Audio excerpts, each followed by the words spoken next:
अस्सलाम वालेकुम नाज़रीन, आऊं या मोहम्मद उस्मान मल्ला। सर्वेच न्यूज़ जे सभिनी ॾिसंदड़नि खे भलीकार। बुलेटिन में शामिल कंदासीं हिन वक्त जी हिकु अहम ख़बर।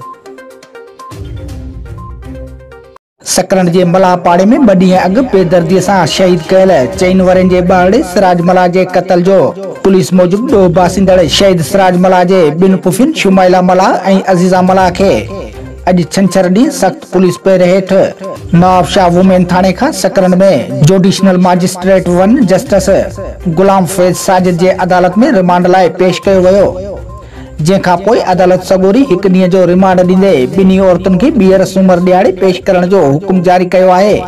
ॿिए तरफ़ केस में मुलविस ॼाणायल औरतुनि खां साफ़िन पारां मौक़ुफ़ वठण जी कोशिश कई वई, पर जांच ऑफिसर खान मोहम्मद रिंद पारां मौक़ुफ़ वठण न ॾिनो वियो ऐं ॿुधायो त केस जी अञा जांच हलंदड़ आहे। जांच मुकमल थियण ताईं इल्ज़ाम हेठि आयल औरतुनि खां मौक़ुफ़ नथो वठी सघिजे।